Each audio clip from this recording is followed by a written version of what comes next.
Au niveau finance islamique, en Tunisie, quel est l'avenir? Quelle est notre contribution dans ça? Comment on peut aider à ce que la Tunisie puisse trouver sa place en tant que plateforme financière régionale? Quand je dis régionale, je parle du MENA et pourquoi pas de l'Afrique subsaharienne.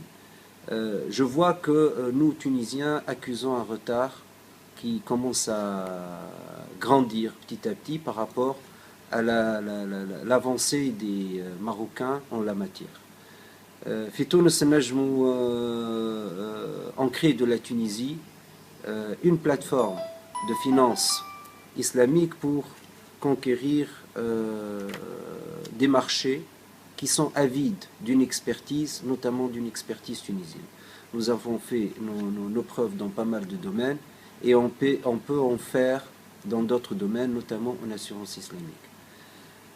En Afrique subsaharienne, il y a une demande énorme, une demande extraordinaire en matière d'assurance conforme aux préceptes de la finance islamique.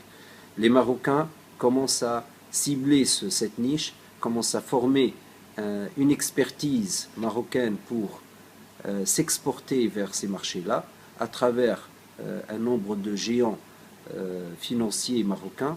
Et je pense que nous, Tunisiens, on a encore le temps pour récupérer, pour rattraper ce retard et faire de la Tunisie une plateforme pour attirer des investissements et faire de la place Tunis une plateforme similaire à celle de Bahreïn, de Dubaï, de Kuala Lumpur et même d'autres plateformes comme Singapour et Hong Kong. Même à Hong Kong, on commence à parler sérieusement de l'assurance TACF. Comment voyez-vous, comment est-ce que ça pourrait être concrétisé selon vous? Ça peut être concrétisé en créant une expertise spécialiste en assurance TACF. Des sociétés spécialistes en assurance TACF et que ces sociétés aient une vision extra-tunisienne. Territoriale. On ne peut pas rester tuniso-tunisien infiniment et pour toujours parce que on peut être une société d'assurance tunisienne avec une dimension internationale si on a cette ambition, et ça c'est aux investisseurs dans ce domaine-là d'avoir cette dimension internationale complémentaire à la dimension locale bien sûr.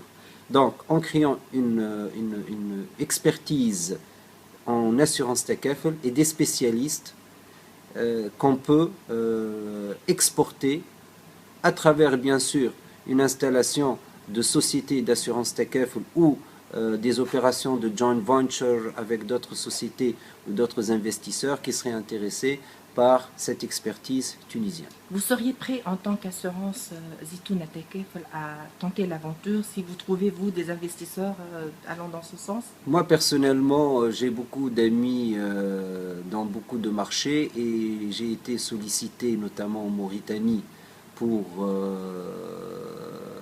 faire un nombre d'exposés et contribuer dans la création d'une société d'assurance TACF, mais malheureusement, je n'ai pas pu avoir suffisamment de temps pour ce type d'action, vu qu'une société installée à partir de zéro, ça consomme beaucoup de temps et il faudrait faire grandir, faire pousser ce bébé, et lui tracer le bon chemin au début pour pouvoir voir en dehors, out of the box, comme on dit en anglais, en dehors des frontières. Qu'est-ce que ça rapportera en termes de gains, de réalisation, disons, pour la Tunisie? Oui, pour la Tunisie. Déjà une notoriété, déjà une présence internationale, déjà un investissement dans des marchés prometteurs. Tout le monde regarde l'Afrique comme le marché de l'avenir. Et pourquoi pas nous? Avec un petit bout de 1 pour 1000. Je ne parle même pas de pourcent. L'Afrique, c'est un marché qui croît à une vitesse grand V, qui a beaucoup de richesses. Ils ont beaucoup d'argent. Et je pense qu'on peut trouver notre place parmi d'autres. Les Chinois investissent dans ça, les Marocains investissent dans ça. Les Européens continuent à protéger leur part de marché.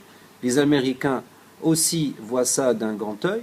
Et pourquoi pas nous trouver une place dans la finance islamique, dans d'autres marchés. et attirer des investisseurs en Tunisie, à Tunis, comment dire, attaquer